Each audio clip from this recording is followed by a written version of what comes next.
try to do the same thing from level 1. Cerberus Esports has to be aware that they cannot play standard lane and the bot lane. They have to be very cautious, have to be very ready for Max to just go in and try to get bury that first blood. Great catch on the Ezreal as well, alongside with Zaya. So those champions that can reposition, can be safe in the back line to poke out and just free hit is going to be denied by JDG. That leaves up possibly the Lucian still here for Genza. It does serve really well in the early game as well and can deal some damage towards the late game too, but it's not as safe as the Ezreal and the Zaya. Let's see if they're gonna pick it up later on. Yeah, and for that, it does look like JDG is hiding their jungler for now. Their last picking for once, but the Fiora is a really decent pick up here into pretty much any Baron laner. Renekton is one of those that she can go toe to toe with, even though he kind of has that early game flair, that flavor, that early game advantage, just due to the fact that he is a big bad crocodile that's designed to be an early game champion. Ziggs for Genza, I remember he was really proficient in Ziggs in season 1, but since Ziggs is kind of fallen a little bit out of favor in because of those more traditional ADCs that we've been seeing, I don't think he's gonna be picked up here. Now Tristana, that is a very interesting choice. They're once again going all in on the scaling, it looks like, except for that Renekton. Tristana will provide at least a level 2 power spike here for Cerberus Esports if ever they do want to engage onto both Barry and Max. It's going to be a 50-50 for sure. Let's see, because Cerberus Esports, I like that they're investing so much on the early game. Renekton, the Gragas, Aatrox as well can actually have a great ground in the early game as well. But compared to the Jace, it's much better for JDG. And now they've unlocked Poke as well, since they do have Severe with the Ricochet, with of course the Boomerang as well, and also the Jace on the Shock Blast. And I think that's another win condition that they just unlocked right now. Yeah, and even in the jungle, Jace can definitely dish out a lot of damage. There have been multiple games where Jace jungle has been the highest damage source in the game because of just the constant poke that he puts out. And couple that with the Sivir, it's going to be a little bit difficult for Cerberus Esports to get close to Jingdong Gaming. So I wonder how they're going to play that early to mid game, because they do need to get at least a little bit of an advantage before they can really unlock the power of their scaling composition. Let's see if they will be able to unlock their scaling power, as JDG a while ago in game number 1 prevented everything for Cerberus Esports. There was a glimpse of hope coming in from Genza and BMM, but after just the big dive of JDG, it was completely dismantled. But in this game, they do invest on more early games here for Cerberus Esports. And hopefully, they stand their ground. I mean, we'd love to see a game number 3 all the time. But JDG has been proving to be able to just do many things that they want to do. Especially that right now, again, just a short recap, they're coming from a 3 series lose streak. And they want to just fix it up with a 2-0 sweep. Yeah, they really need this 2-0 sweep. Lemon, this may be a little bit of a... I don't think that's a mistake, but it is definitely an intimidation tactic there. A little bit of disruption, trying to get some information as well, and trying to bully that Renekton before the lane even happens. Now you can see Cerberus Esports, they are really respecting the potential here of Barry and Max to just go for whatever kill that they can get. Now Lemon hits that level 2 power spike before Taku goes for the ignite, did not get that auto attack, did not have flash to follow up, so Taku will be safe and sound. He gets that honey fruit. JDG again just getting a bit of a lead in the early game. We see a bit of a gold lead actually here by JDG as well. This is going to be so crucial. I mean, the matchup here in the top lane, because if Taku is the one to be defeated, then Lemon is just going to be raining down on him the entire game. The whole purpose of picking up the Renekton is going to be defeated. Yeah, I mean, Taku really has to step up immediately and really make this thing his own, which he is starting to do now because he has that little bit of a health lead. Oh, that is a good head body slot flash as Barry had to flash out to get out of there. It didn't even have a spell shield. But there is the dredge line. Careful, we did see a little bit of damage going on to Genza because Barry still has quite a lot of health comparatively. Akeno, though, he does not have flash to make the play anymore, so Cerberus Esports, they're kind of out of firepower here. Cerberus Esports still fighting back. That is a good sign. They just need to be very careful of the counter engage here of JDG because that is their prowess. That's their main strength, especially that they do have the Nautilus to just CC lock someone down. And later on, when once visits in the bottom lane, it's going to be very difficult for them to counter engage, especially if the Aatrox isn't skilled up just yet.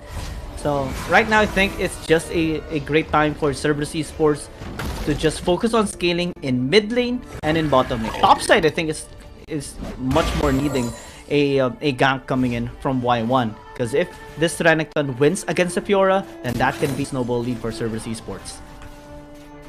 Yeah, it really needs to happen soon if it's going to happen, because Taku, a lot is kind of hinging on him being able to win the lane, or at least being able to go toe to toe. So Cerberus Esports, they really must have some sort of game plan if Taku does not win that lane, and if they're not able to really match up and scale with the power levels of JDG from the mid to the late game, it's going to be a hard time. But look at that half health onto Fade from one combo. Yeah, just some folks coming in the mid lane, not too entirely threatening just yet for either side. Bottom lane though. Yep, once again, Max is the kind of catalyst here. Akeno a little bit low, but Max definitely has the potential to just go for that big dredge line. As Taku in the top lane has that Dominus up. Lemon has been chased away, but is not killed. Now, we can see this is a very good time for Taku, a good time power-wise with that Dominus. But once that runs out, he's now got to be even more careful. Especially because cast! Oh, that is a huge pass, and that separates pretty much everybody. JDG, though, they are already fighting back. They've lost one, but Max is still in the middle. Barry is going to get exhausted. That's 3 kills for Cerberus Esports. Feiba is able to get away, but what a cast there for Cerberus. The reset coming in for Genza, and the pressure coming in from Cerberus Esports. Let's check that replay out, because Akeno actually got countered a little bit there, got suppressed, and just was taken down after using the cast. But after that, Genza was just free hitting for days. Y1 as well was able to survive, and the resets came through. The luxury of a Tristana, jump around whenever they do get a takedown, and JDG was on the receiving end this time. Yep, that is the big Mario Stomperoni resets that is very difficult to stop, so you really have to kind of take control of the fight before that Tristana is able to do her Goomba Stomping. So this becomes a question of whether or not Cerberus Esports can keep that same momentum, can keep that Tristana in a good position when these engages come, because that was such a good play by Akeno that set that up. Early RH as well taken here by Cerberus Esports. Dragon gonna be traded up or rather, Cerberus Esports taking the Dragon thing. It's going to be much better, to be honest, since they have leverage in terms of gold already. And since they have the Tristana, they can easily take a tower later on if they can deny this push with the Herald. Yeah, that's true, but can they deny this team fight from happening, as Max is the one who's getting hunted down. Genza trying to get a kill. He's able to get a man out of there, but not quite enough for Genza to not get that kill. So another kill goes to Cerberus Esports. Yeah, and now they can push mid lane if they want to. They have lost their own tower though through the Herald, and that helped JDG just chip down the amount of gold a while ago by Cerberus Esports down to half. Oh, now we get to see Feiba taking half of the damage there, and then Akeno's in there. Feiba has to flash out. He got out of the blood pool. Oh my god, he heals. That's a Vladimir for you. BMM and Akeno 2v1. No tank, no kill. It's very close. Genza as well! Oh, nearly gets caught there by the dredge line. I mean, the jump is very crucial. Sometimes the angle is actually weird. Sometimes you thought you're not gonna get hooked, but you do get hooked. Fortunately, it's the former here for Genza. Was able to escape and do 0-2 as a standing right now at 6.5 minutes is actually amazing for a Tristana. That is a huge lead over his lane opponent now. Lemon though, just trying to get a tiny bit of damage down there in the top lane, a little bit at a time. But I think that really Max has the onus here. He can still go for big plays. Once though is there, Taku fighting back. Lemon gets that repulse, but does not follow it up with anything as Akeno is there. But really, oh my god, Akeno knew it. He knew exactly where to position that explosive cast as the reset comes in on the backside. He gets the final auto attack. That's another kill over to Genza as Max tries to Spider-Man out of there, but no, he gets caught out by Genza's buster shot. I just want to see the replay of that immediately, just because of how great the setup was for Cerberus Esports and the denial as well from this Aatrox of Y1. It started off with a 2 versus 1 to Taku and was able to at least flash out. Then Akeno was at least able to isolate both Wands and Lemon. The resets came through for Genza, but look at Y1. He was able to cancel and delay Max from the dredge line, and that allowed Genza to just keep on hitting in the front line and be unstoppable. Yeah, because that's really one of the problems in your front line, right? Look at this gold graph. Cerberus Esports already 4,000 gold, and look at Genza, 7.6k, 1,000 up on the next person. You really cannot afford to let your guard down when there is that Tristana. You need to focus a lot of CC on her, which in this composition is really just one guy. It is just Max on the Nautilus that provides the CC. But Genza, if he's able to position correctly, oh man, Fade by, he's gonna get dove? No, he's not, as once comes to his rescue. I thought he is gonna be investing the cast right there, but I think it's already okay for them to just secure this tower in the bottom lane. Akeno's gonna be the one to do it. Top side river, we see a bit of a fight coming in from Taku and Max, but it's gonna be fine. It should be completely fine, even though Max and Taku are going to be meeting very soon unless Max changes his mind, which he does seem to right now. I don't know, but I think Cerberus Esports is starting to really look for kills because they have forecast. They have a lot of things to work still. 7-1.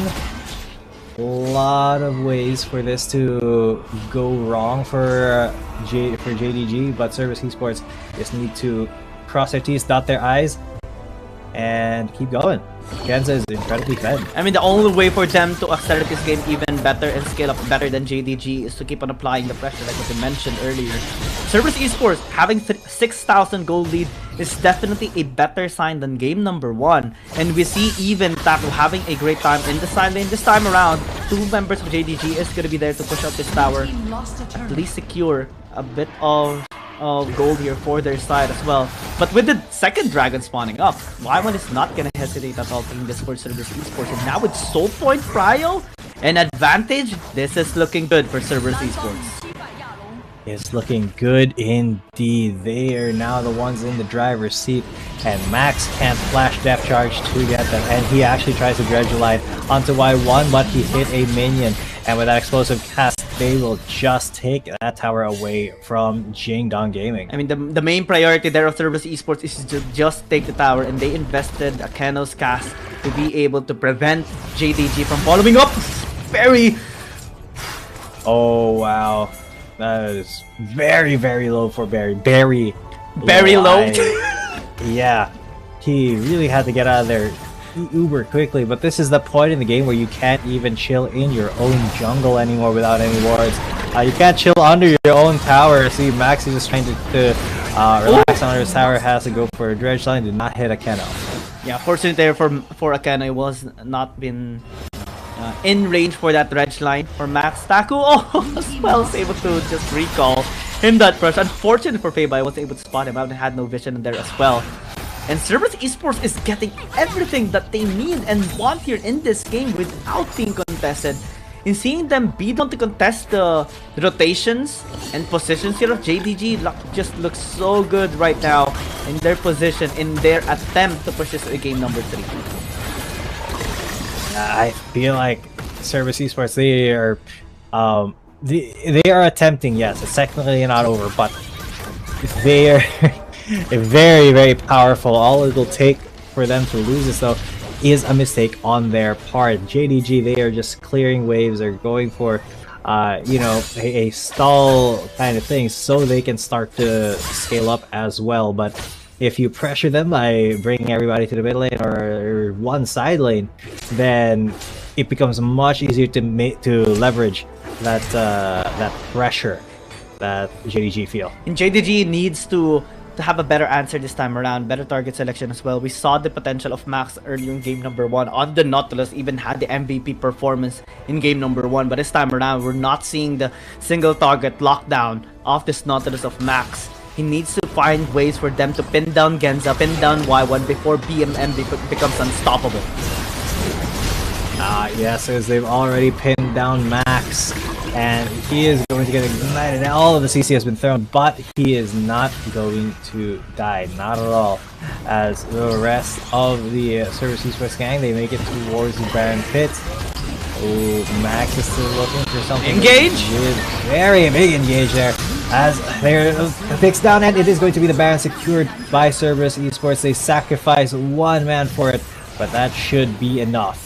Yeah, they will back away. They have taken what they want already, and this can serve really well for Cerberus Esports to enable side lane priority for everyone. The 1-3-1 is very possible. We look into this replay and how it was orchestrated perfectly by Cerberus Esports as well. Great lockdown, great denial by Akeno and Taco working alongside each other to just prevent everyone from JDG from entering the Baron pit. No one was able to contest and even damage the Baron!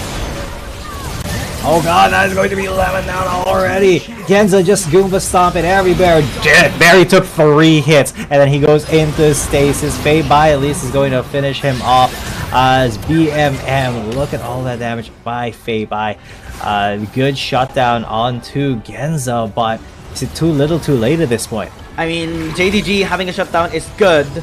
Once will get taken down immediately. Cask as well. Oh god, that was just so deadly for JDG, and then the fadeaway there from Taku. They're gonna get 1 inhib turret, but they're not gonna push forward the Nexus. And they're just waiting for a wave in the mid lane, bottom lane as well as being pushed by Y1. They should fall down. It should very soon. It's only 1100. You can see all of the lanes are now in control of Cerberus Esports. They have nowhere that isn't their property. Even the enemy jungle is looking like it's theirs. And JDG has no way contest this last dragon as well, being taken by Cerberus Esports. Soul unlocked for Cerberus Esports is just going to make them unstoppable at this point. Every single member of Cerberus Esports is ahead by at least a lot here against JDG. 1,000, 2.8 thousand, 2,000, 1.9 thousand. JDG definitely are the ones scrambling at this point. Cerberus Esports is loving every single second of it. Of course, Cerberus Esports, they really need to up their ante. They have to up their game to get out of you know, the lower side of the bracket now. I really do not know if they have the guts for this to make it into game 3, but that is a great explosive cast. Isolates the Fiora with one, isolates another one. He does that kill, and then GA still go against who is looking to get some resets. He hasn't gotten the first one yet. And this will just allow Cerberus Esports to maybe just close out this game. JDG will try. Oh, JDG is trying. It's a final desperate attempt at a last stand, but 2 members fall immediately. No way! And Taku are going to keep themselves alive, but Max is going to be there. Oh man, no way! They just found the wave. This should be it. Max is the last man standing. He won't be standing for long. The Nexus falls, and that is 1-1. We're going to a game number